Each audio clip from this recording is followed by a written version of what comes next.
Mga first-time tatay ang nagkwento ng kanilang karanasan nang makarga at masilayan ang kanilang mga supling sa unang pagkakataon. Yan at iba pang kwento para sa nalalapit na araw ng mga ama, ang tinutukan ni Dano Tingkungko. June 10 pa nanganak ang misis ni Jason pero hindi pa niya nakikita ang kanyang panganay. Dahil walang nursery ang Fabella Hospital kung saan nanganak ang kanyang asawa, wala siyang pagkakataon na makita ang kanyang baby hanggang sa ma-discharge na ang kanyang mag-ina. Kanina, nasaksihan namin ang unang pagkikita ng mag-ama. Feeling first time mo mahawakan. Sobrang saya. Ganito pala kasi magkaroon ng anak. Aminado si Jason, pinlano man nilaan ng kasintahang si Ivy ang kanilang pamilya, nagulat pa rin siya sa balitang magiging ama na siya.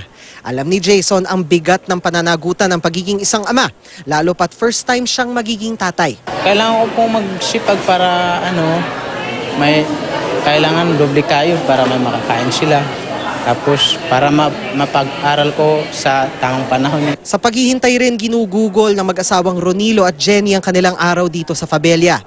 Paghihintay na gumaling at makauwi ang kanilang panganay na si Russell John na premature ipinanganak at nasa ICU ngayon matapos mahirapang huminga. Magkahalong saya, lungkot at pangamba ang sumagi kay Ronilo sa pagkapanganak ng kanyang panganay. Sana gumaling na po siya. Tsaka sana baka bukas sana sa awa ng Diyos sana makakasama siya namin at lalo na sa Father's Day. Sa labas ng Fabella, marami ng pangarap na hinahabi ang magkasintahang sina Jake at Kiza para sa kanilang panganay na si Andrea. Ipapanganak ngayong Agosto. Gusto kong maging pulis. Yun yung gusto kong maging nung college ako, pero ibang course yung nakuha ko. Parang gusto ko sa anak ko na lang ipapasa. Anak magpakabait ka palagi, huwag kang basaway, tsaka pagbutihan mo pag-aaral mo, sikapin mo makatapos ka, mahal na mahal ka namin ng mama mo.